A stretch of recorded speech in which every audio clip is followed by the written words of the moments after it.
Hello everyone, welcome to Success Tree. I hope all of you are safe and doing well.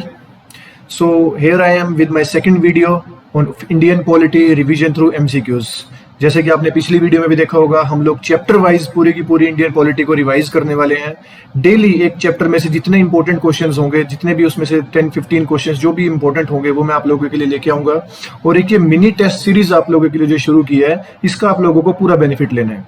इसमें आपको खुद की marking करनी है, ठीक है। जितने भी क्वेश्चंस होंगे आप देखिए, 10 में से 8-9 क्वेश्चंस आपके ठीक हो पा रहे हैं तो definitely you are doing to very good. Just you have to continue with your rhythm, ठीक है जी। In last video we discussed about historical background. आज की जो वीडियो है इसमें हम लोग देखेंगे मेकिंग ऑफ द कॉन्स्टिट्यूशन। इसमें कई सारी अच्छी चीजें आज आप लोगों को पता लगने वाली है, जैसे कॉन्स्टिट्यूएंट असेंबली के इलेक्शंस थे, कॉन्स्टिट्यूएंट असेंबली की कंपोजिशन थी, कमेटीज के बारे में, फिर इनेक्टमेंट ऑफ कॉन्स्टिट्यूशन के बारे में, ठीक है जी। ये सब जो टॉपिक्स है हमारे, इन सबको आज दोबारा से रिवाइज कर रहे हैं हम लोग, लेकिन क्वेश्चंस के साथ, ठीक है।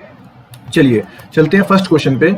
दैट इज, देखिए क्वेश्चंस को ध्यान से पढ़ेंगे, उसके बाद हर ऑप्शन को अच्छे से पढ़ के फिर टाइम लेंगे। इजी, कोई इतनी जल्दबाजी नहीं है, आप गलत नहीं करेंगे। बेसिकली 30 सेकंड्स आप इजीली एक क्वेश्चन के लिए ले सकते हैं आराम से। जब क्वेश्चन आपके सामने आ जाए, वीडियो को पॉज कीजिए, उसके बाद क्वेश्चन को पढ़िए, ऑप्शन पढ़िए, फिर आंसर कीजिए, फिर वीडियो कंटिन्यू कीजिए और आंसर अपना टैली कीजिए, ठीक है। देखते हैं first question. Which of the following statements are correct about Constitution of India? देखिए Constitution of India के बारे में देखना है हमें। सबसे पहला पॉइंट देखते हैं हम लोग। Jawaharlal Nehru declared that Constitution of Free India must be framed without outside interference. Important words है ये, outside interference। सेकेंड ऑप्शन देखते हैं। अगस्त offer of 1940 accepted the demand of Indians for a constitution. चलिए थर्ड ऑप्शन देखते हैं, ये भी ठीक हो सकता था। थर्ड देखते हैं। Sir Stafford Cripps came with a draft proposal of British government on framing of the constitution. ठीक है जी। अब आराम से वीडियो को पॉज कीजिए, पहले अपना आंसर कीजिए, फिर हम लोग डिस्कस करते हैं इसका आंसर क्या होगा। चलिए देखिए, सबसे पहले हम इसका थोड़ा सा हिस्ट्री और देखते हैं, हमारे कॉन्स्टिट्यूशन की या कॉन्स्टिट्यूएंट असेंबली की, कहां से ये शुरू हुआ बेसिकली। ठीक है, सबसे पहले 1934 में एम.एन. रॉय ने हमें आइडिया दिया था that India should have its own constitution when it gets free from Britishers, that free India should have its own constitution.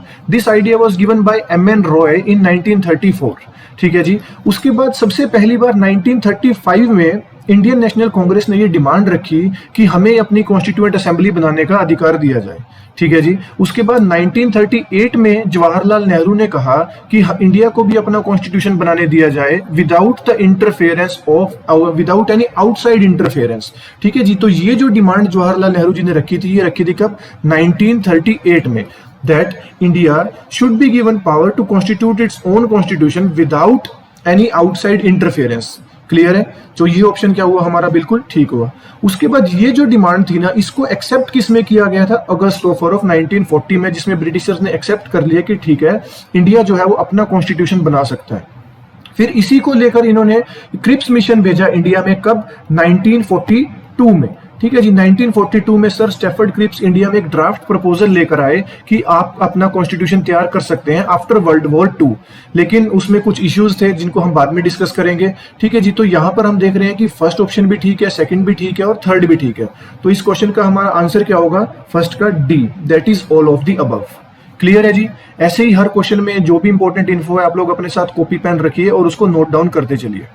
चलिए आगे। Which of the following statements is are correct about Constituent Assembly? ये लीजिए, ये question Constituent Assembly के ऊपर है। देखते हैं first option. Each province and princely state were to be allotted seats in proportion to their respective population. चलिए ये भी हो सकता है। Second, seats allocated to each British province were to be divided among the two principal communities, Muslims and generals. चलिए शायद ये भी हो सकता है। थर्ड देखते हैं। The representatives of each community were to be elected by that community. अब देखिए, तीनों में से पहले आप डिसाइड कीजिए आंसर क्या होगा, फिर हम इसको डिस्कस करना स्टार्ट करते हैं। चलिए देखिए, सबसे पहला ऑप्शन क्या है? Each province and princely state were to be allotted seats in proportion to their respective population. बिल्कुल ठीक है। देखिए, कॉन्स्टिट्यूएंट असेंबली की जो फॉर्मेशन करने जा रहे थे, उसमें जो टोटल नंबर ऑफ सीट्स थी वो आई थी कितनी? 389 सीट्स आई थी टोटल। इसको हमने डिवाइड किया था दो पार्ट में, ठीक है। एक तो क्या किया था हमने, इसको प्रोविंसेस में, कि जो ब्रिटिश प्रोविंसेस थी उनमें डिवाइड कर दिया था हमने सीट को, जो भी ब्रिटिश प्रोविंसेस थी हमारे पास। और दूसरा हमने इसको डिवाइड किया था किसमें? प्रिंसली स्टेट्स में, जो हमारे पास प्रिंसली स्टेट्स थी। अब देखिए ब्रिटिश प्रोविंसेस के पास कितनी सीट्स थी 296 और प्रिंसली स्टेट्स के पास कितनी सीट थी 93। ठीक है जी, ये कंपोजिशन थी हमारी किसकी, हमारी कॉन्स्टिट्यूएंट असेंबली की, जो कॉन्स्टिट्यूएंट असेंबली इलेक्ट होने जा रही थी। ठीक है जी, अब इसमें जो ये सीट्स थी ना, ये किसके प्रोपोर्शन में दी गई थी, पॉपुलेशन के अकॉर्डिंग दी गई थी कि ये जो सीट होगी मतलब एक सीट पे एक सीट जो है 1 मिलियन पीपल को रिप्रेजेंट कर रही होगी। ठीक है जी, यानी कि जो पॉपुलेशन है आपकी रिस्पेक्टिव पॉपुलेशन, उसके अकॉर्डिंग मतलब 10 लाख लोगों पे एक सीट एलोकेट की गई थी। तभी तो उस टाइम पे जो हमारी पॉपुलेशन थी वो अराउंड थी 39 करोड़। ठीक है जी, 39 करोड़। इसीलिए जो टोटल नंबर ऑफ सीट्स बनी थी वो कितनी बनी थी 389। तो ये तो पॉइंट बिल्कुल ठीक है कि जो सीट्स एलोकेट की जानी थी वो की जानी थी रिस्पेक्टिव पॉपुलेशन के बेसिस पे। दूसरा पॉइंट देखिए, seats allocated to each British province were to be divided among 2 principal communities, Muslims and generals. अब यहाँ पे ना मुस्लिम्स एंड जनरल्स की बजाय यहाँ पर एक कम्युनिटी स्पेशली और भी मेंशन की गई थी, वो थे सिख्स। ठीक है जी, तो ये जो 2 प्रिंसिपल कम्युनिटीज नहीं था यहाँ पर, ये 3 प्रिंसिपल कम्युनिटीज बोल सकते हैं आप इसको। बेसिकली कम्युनिटी तो इन्होंने वैसे स्पेशली जो नाम मेंशन किया था वो तो मुस्लिम और सिख ही किया था, बाकी सबको इंक्लूड कर दिया था जनरल्स के अंदर।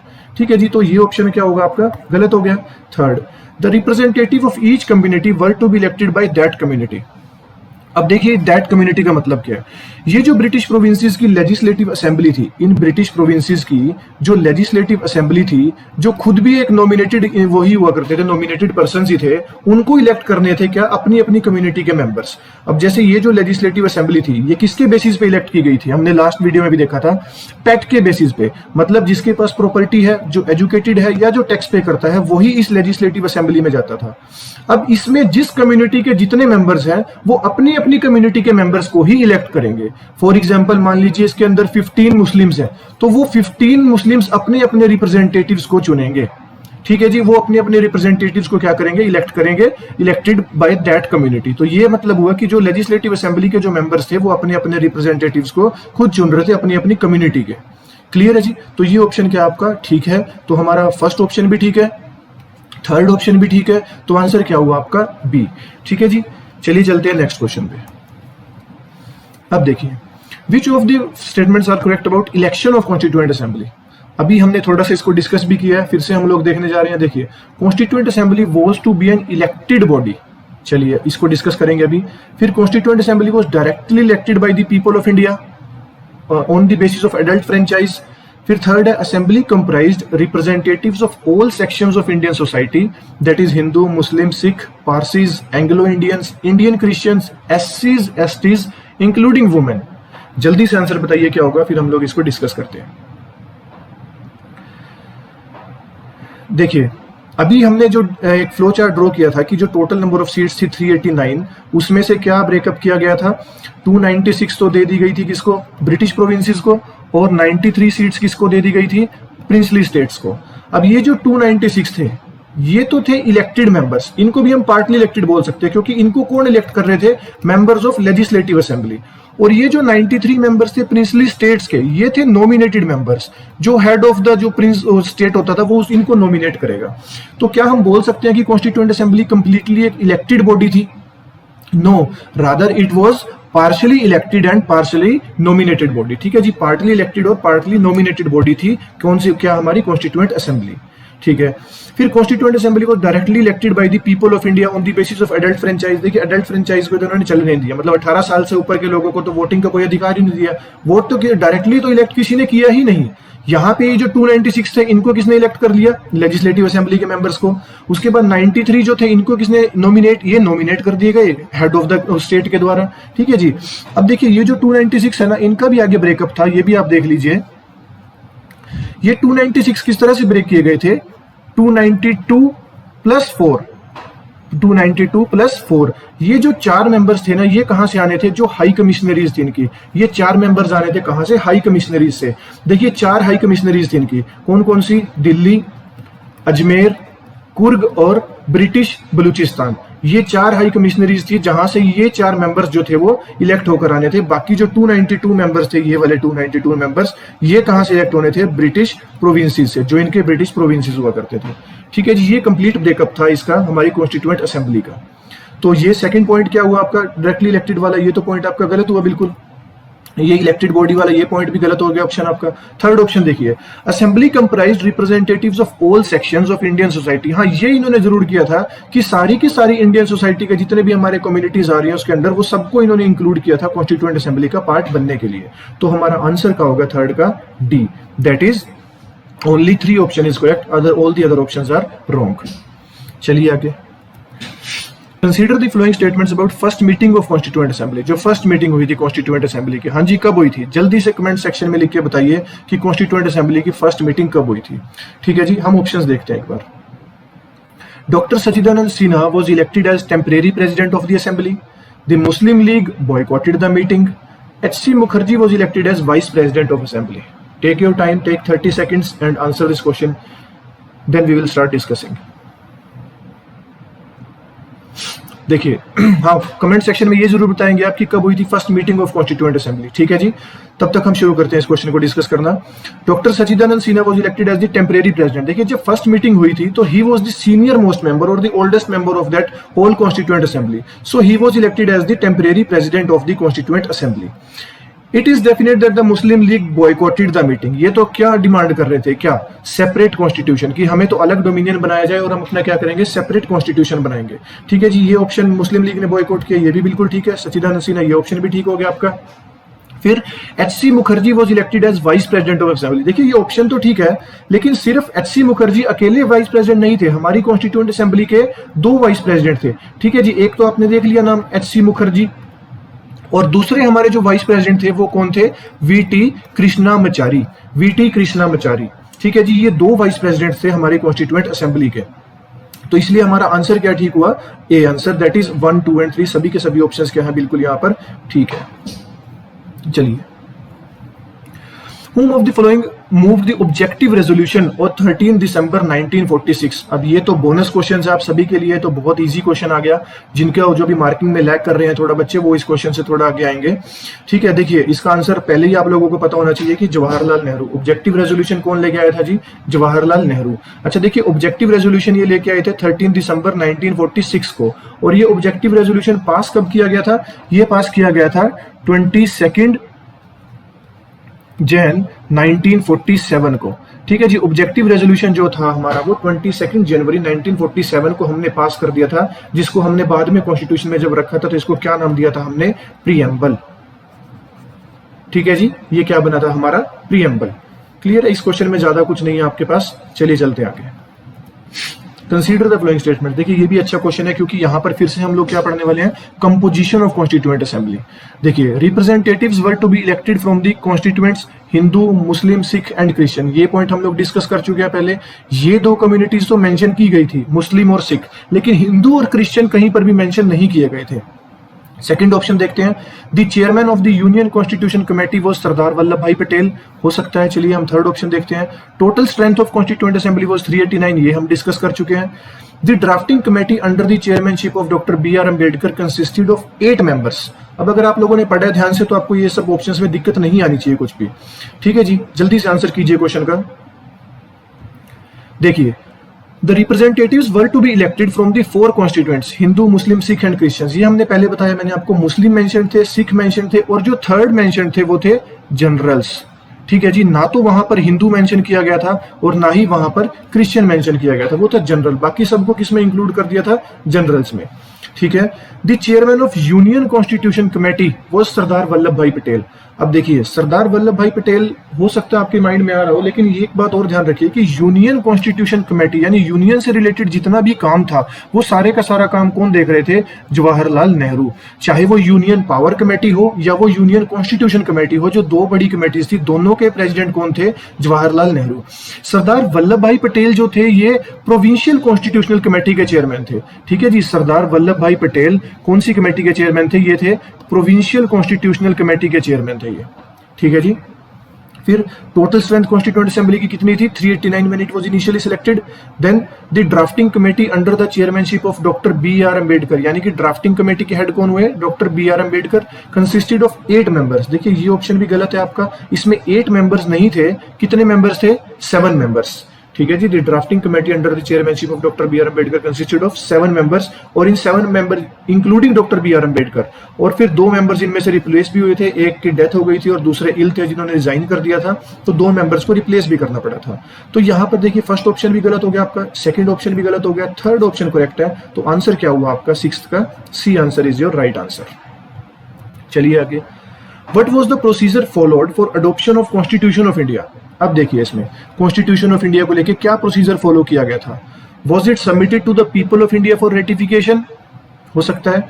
Was it submitted to governor general for his assent, हो सकता है ये भी। फिर it was adopted when the interim government approved it, या फिर it was approved when it received the signature of the president and members of the constituent assembly.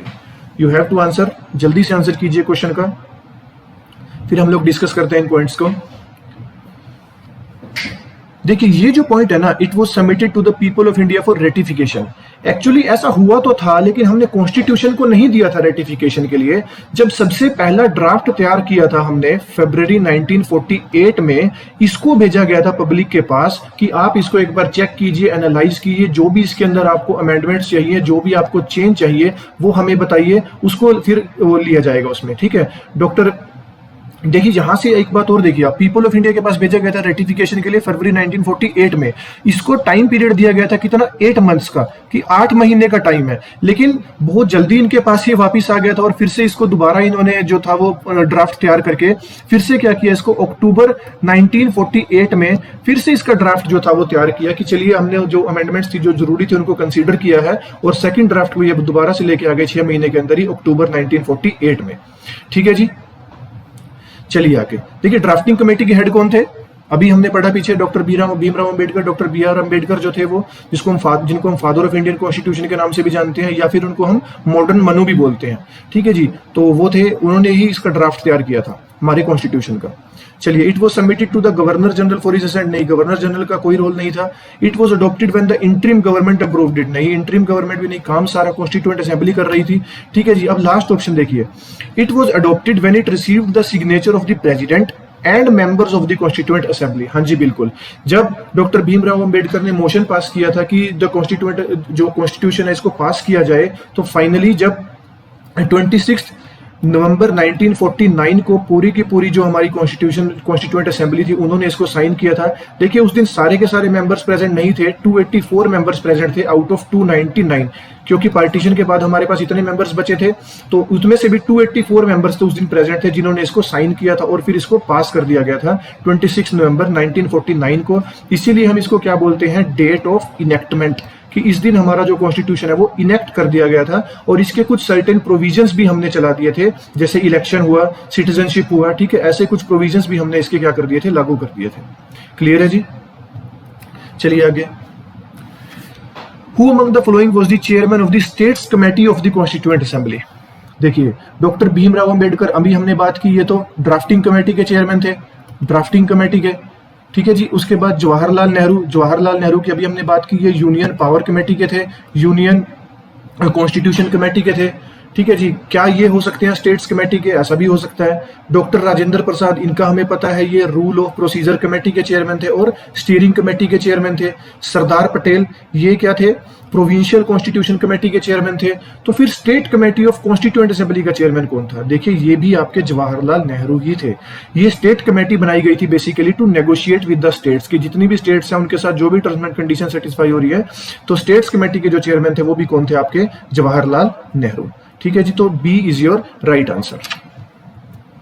चलिए next question, the members of the constituent assembly were, अब जो members थे constituent assembly के, हम discuss भी कर चुके हैं वैसे तो, were they directly elected by the people, they were nominated by governor general, और elected by the legislature of various provinces and nominated by the rulers of princely states, या फिर वो नॉमिनेट किए गए थे कांग्रेस या मुस्लिम लीग के द्वारा। पता होना चाहिए आपको आंसर, ये हम पहले भी डिस्कस कर चुके हैं। एक्चुअली ये चैप्टर ही ऐसा, इसमें एक से जुड़ के ही दूसरी चीज चलती है बिल्कुल। ठीक है जी, देखिए directly elected by the people तो वो बिल्कुल नहीं थे, ये तो हम देख ही चुके हैं, पीपल ने तो कहीं पे वोट की नहीं, इसके ऊपर तो बाद में भी बहुत क्वेश्चनिंग हुई। ठीक है जी, nominated by the governor general, नहीं, गवर्नर जनरल ने भी इनको नॉमिनेट नहीं किया था। They were elected by the legislature of various provinces, जितनी प्रोविंसेस थी ठीक है जी। उनमें से तो क्या हुए थे, इलेक्ट हुए थे ये लोग जो कॉन्स्टिट्यूएंट असेंबली के मेंबर्स थे, और जो प्रिंसली स्टेट्स थी, प्रिंसली स्टेट्स, उनमें से क्या किया गया था, इनको नॉमिनेट किया गया था। तभी तो मैंने आपको बताया कि जो कॉन्स्टिट्यूएंट असेंबली थी, हमारी कॉन्स्टिट्यूएंट असेंबली, वो क्या थी, पार्टली इलेक्टेड और पार्टली नॉमिनेटेड। ठीक है जी, ना तो कंप्लीटली इलेक्टेड थी ना कंप्लीटली नॉमिनेटेड थी, क्योंकि प्रोविंसेस से जो मेंबर आए वो कितने थे हमारे पास, 296, ये क्या थे, इलेक्टेड थे, और यहां से जो 93 मेंबर्स आए ये क्या थे, नॉमिनेटेड थे। ठीक है जी, तो ना तो हम ये बोल सकते हैं कि ये कंप्लीटली इलेक्टेड थी ना कंप्लीटली नॉमिनेटेड थी। फिर nominated by the Congress and Muslim league, नहीं, ऐसा तो कुछ नहीं था कि नॉमिनेट किया गया था कांग्रेस और मुस्लिम लीग ने, तो ये ऑप्शन भी आपका क्या है, गलत है। तो आंसर क्या होगा इसका, आपका C option is your right answer. चलिए लास्ट क्वेश्चन आज के लिए आपका, doctor Sachidanand Sinha was elected as the provisional president of the constituent assembly, ये हम डिस्कस कर चुके हैं। आप लोग कमेंट सेक्शन में आई होप आप लोगों ने डेट मेंशन कर दी होगी कब हमारी फर्स्ट मीटिंग हुई थी। Second, H C. Mukherjee was elected as the vice president of the constituent assembly, ये भी ऑप्शन हम लोग डिस्कस कर चुके हैं। और जो सेकंड प्रेसिडेंट, क्योंकि हमारे दो प्रेसिडेंट थे तो एच.सी. मुखर्जी तो थे ही, एक और प्रेसिडेंट का नाम क्या था, वी.टी. कृष्णामाचारी। ठीक है जी, तो हमारी जो कॉन्स्टिट्यूएंट असेंबली थी उसके दो वाइस प्रेसिडेंट थे, और उसके बाद जब फर्स्ट मीटिंग के बाद सेकंड मीटिंग में जो परमानेंट प्रेसिडेंट था वो डॉक्टर राजेंद्र प्रसाद को बना दिया गया था। लेकिन फर्स्ट जो मीटिंग थी उसमें doctor Sachidanand Sinha, because he was the oldest member and the senior most member, इसीलिए इनको क्या कर दिया गया था, प्रोविजनल प्रेसिडेंट या टेम्परेरी प्रेसिडेंट बना दिया गया था। तो यहां पर ये दोनों ऑप्शंस ठीक है, तो आंसर क्या होगा आपका, सी आंसर होगा आपका। ठीक है जी, तो ये थे कुछ इंपॉर्टेंट क्वेश्चंस हमारे सेकंड चैप्टर से, ये इसकी आंसर की भी मैंने आप लोगों के लिए प्रोवाइड की हुई है। ये कुछ सेकंड चैप्टर से इंपॉर्टेंट क्वेश्चंस थे जो आप लोगों ने चेक किए होंगे, जरूर अपनी नॉलेज को टेस्ट किया होगा, और आगे आने वाले वीडियोस में भी मैं ऐसे ही आप लोगों के लिए क्वेश्चन बनाकर लेके आता रहूंगा। बस आप लोगों को मार्किंग का स्पेशली ध्यान रखना है कि मार्किंग अच्छे से करनी है आप लोगों को अपनी। ठीक है जी, तब तक नेक्स्ट वीडियो का वेट कीजिए, मैं जल्दी आप लोगों के लिए वीडियो लेके आऊंगा। Enjoy your day, be safe, और please continue with your preparations. Thank you.